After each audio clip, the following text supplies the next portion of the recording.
France Culture, Affaires culturelles, Arnaud Laporte.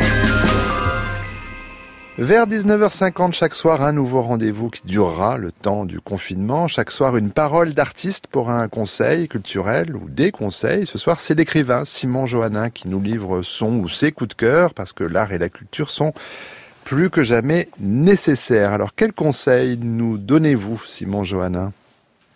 Alors, je voulais commencer par vous conseiller un podcast qui s'appelle Le Canon sur la tempe. D'Alexandre Moniol qui parle en fait de ce très grand rugbyman qui est Armand Vacrin et sur sa mort aux circonstances mystérieuses. Donc il retrace un petit peu, c'est toute une enquête dans Béziers, le Mexique, Paris, et c'est un portrait de cet homme en fait qui est mort, on ne sait pas trop comment, d'une balle dans la tête, et à travers le portrait de cet homme, c'est le portrait d'une ville et de l'héritage de ce réalisateur qui vient lui d'un père rugbyman aussi, et donc de toute cette culture du rugby, et tout ça c'est fascinant. Même si vous êtes natif de la région, les grandes heures de Béziers, c'est pas vraiment votre époque, c'est plutôt la mienne, Simon Johannin, mais ça vous parle quand même. Oui, alors c'est vrai que bon, c'est quelque chose qui est là, hein, mais au-delà en fait du rugby, ce qui est intéressant dans ce podcast, c'est quelle trace laisse la mémoire. Voilà, qu'est-ce qu'on garde collectivement d'un épisode qui est dur, et comment quelqu'un qui est effectivement plus de ma génération essaye de trouver un chemin et de tricoter une histoire avec tout ça, quoi. Et moi, c'est vrai que je suis pas spécialement porté sur le rugby de base, mais je l'ai trouvé vraiment passionnant à écouter, quoi. Bon, on redonne le nom, le titre, on va bien sûr mettre un lien sur la page de l'émission. Le Canon sur la tempe. D'accord, et l'auteur ? Alexandre Moniol. Très bien, je sais que vous avez plusieurs choix, c'est pour ça que je vous propose d'enchaîner, Simon Johannin. Oui, alors ensuite, je souhaitais vous parler de Victoria, de Sebastian Schipper, un film allemand qui, je pense, date de 2015.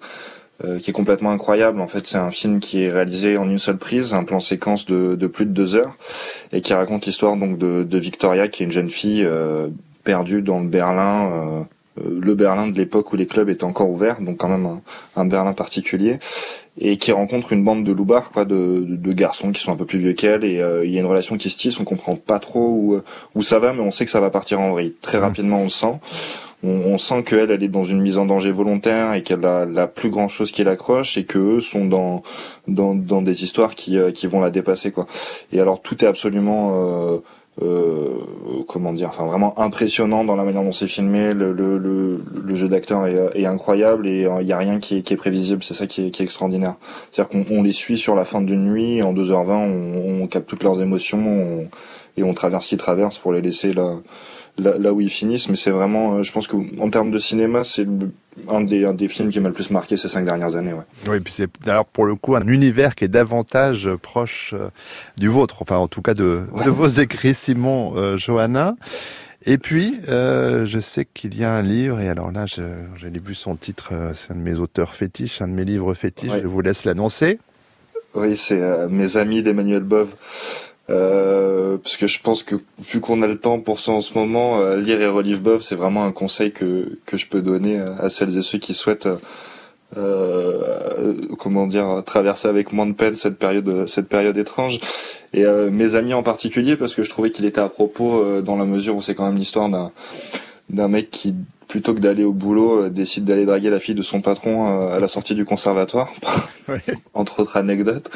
Et voilà, il y a enfin, je trouve que chez Bove il y a tout le temps une désinvolture et une sensibilité qui moi me troue complètement la peau, quoi. Il y a tout ce que je dis de lui est à peu près formidable, et je pensais à Mes amis parce que c'est son premier roman qu'il a publié aussi très jeune, et c'est une belle porte d'entrée vers cet écrivain qui est quand même fou, et pas la hauteur sur laquelle il devrait, enfin pas la hauteur où il devrait être sur l'étagère, je pense. Oui, parce que c'est vrai qu'il a été extrêmement célèbre entre les deux guerres, Emmanuel Bove, mais après Il est curieusement tombé dans un oubli quand même assez important. Et le Castor Astral, il faut signaler que cette maison d'édition a beaucoup fait pour rééditer et remettre dans les étals des librairies, enfin quand elles ouvriront, mais le click and collect existe, l'œuvre d'Emmanuel Beauve, parce que c'est du presque rien, c'est une phrase qui n'a l'air de rien et qui est d'une puissance folle, et puis il y a toujours avec des personnages comme ça, très introvertis, qui doutent de tout et surtout d'eux-mêmes. Ouais.